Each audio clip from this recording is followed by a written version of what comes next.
Ռուսաստանի արտաքին գործերի փոխնախարար Ալեքսանդր Պանկինը հայտարարել է, որ Հայաստանը չի ծանուցել հավաքական անվտանգության պայմանագրի կազմակերպությունից դուրս գալու մասին, եւ Երևանը չի էլ պատրաստվում լքել կառույցը, այլ պարզապես սառեցրել է իր գործունեությունը։ Ռուսաստանի փոխարտգործնախարարն այս մասին հայտնել է ՌԻԱ Նովոստիի հետ զրույցում, ընդգծելով, որ Հայաստան-ՀԱՊԿ իրավիճակը կկարգավորվի եւ այդ առումով Երևանի եւ Մոսկվայի միջև ընթանում է երկխոսություն։ Ռուսաստանի արտգործնախարարի տեղակալը նշել է, որ եթե մինչև 2025 թվականի վերջ Հայաստանը չվճարի ՀԱՊԿ բյուջեում իր մասնաբաժինը, կազմակերպության անդամ երկրները կարող են դիտարկել տարբեր սցենարներ, բայց հավանաբար ոչ մեկին չեն հեռացնի։ Հայաստանի վարչապետ Նիկոլ Փաշինյանը 2024 թվականի փետրվարին հայտարարել էր, որ Հայաստանը սառեցրել է իր մասնակցությունը հավաքական անվտանգության պայմանագրի կազմակերպության աշխատանքներին, նշելով, որ ՀԱՊԿ-ը չի կատարել անվտանգային ոլորտի պարտավորությունները Հայաստանի նկատմամբ։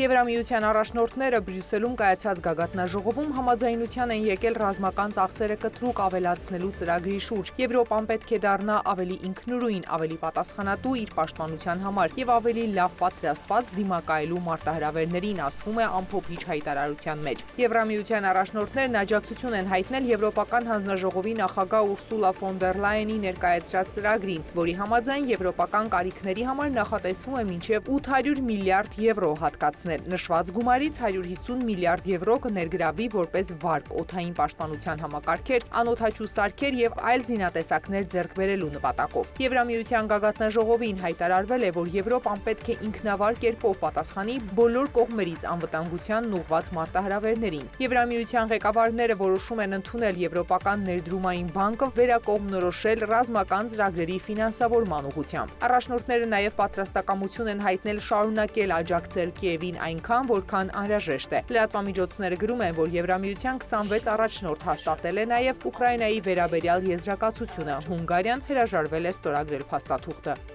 Մենք բոլորս խաղաղություն ենք ուզում, տարբերությունն այն է, որ մենք կարծում ենք, թե խաղաղության ճանապարհն Ուկրաինայի պաշտպանունակության ուժեղացումն է։ Հունգարիան մեկուսացրել է իրեն այս կոնսենսուսից, նա միայնակ է։ Մեկ երկիրը սակայն մեզ բաժանել չի կարող, 26-ը միասնական են իրենց դիրքորոշմամբ եւ կշարունակեն աջակցել Ուկրաինային, ինչպես արել են 2022 թվականի փետրվարի 24-ից։ Բոլորս ուզում ենք արդար եւ կայուն խաղաղություն, բայց խաղաղություն ուժի միջոցով։ Պետք է նկատել, որ սա նաեւ ձեռնտու է Միացյալ Նահանգների նախագահ Դոնալդ Թրամփին։ Մենք այժմ մեծ ներդրումներ ենք կատարում Ուկրաինայի պաշտպանական արդյունաբերության մեջ եւ ապահովում ենք այդ երկրին ռազմական հնարավորություններով։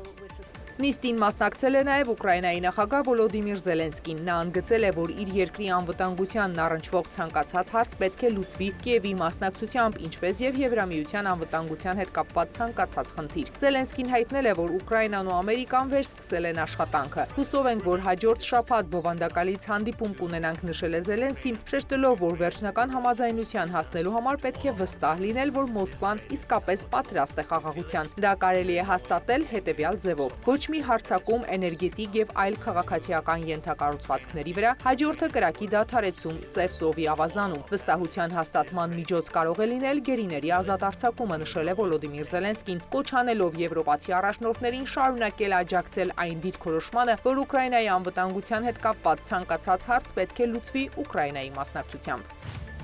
Ֆրանսիայի նախագահ Էմանուել Մակրոնը հայտարարել է, որ պատրաստ է երկխոսել ռուս գործընկեր Վլադիմիր Պուտինի հետ, երբ հարմար պահը լինի։ Ես պատրաստ եմ խոսել նախագահ Պուտինի հետ, երբ Զելենսկին եւ մեր եվրոպացի գործընկերները հասկանան, որ ճիշտ պահն է, ասել է Մակրոնը։ Միաժամանակ նա հավելել է, որ առաջնորդների միջև խոսակցություններին պետք է նախորդեն բանակցությունները կողմերի միջև։ Ավելի վաղ Ռուսաստանի նախագահի մամուլի քարտուղար Դմիտրի Պեսկովը հայտարարել էր, որ Մակրոնը դեռևս իրական քայլեր չի ձեռնարկել Պուտինի հետ շփվելու համար, չնայած երկխոսության պատրաստակամության մասին հայտարարություններին։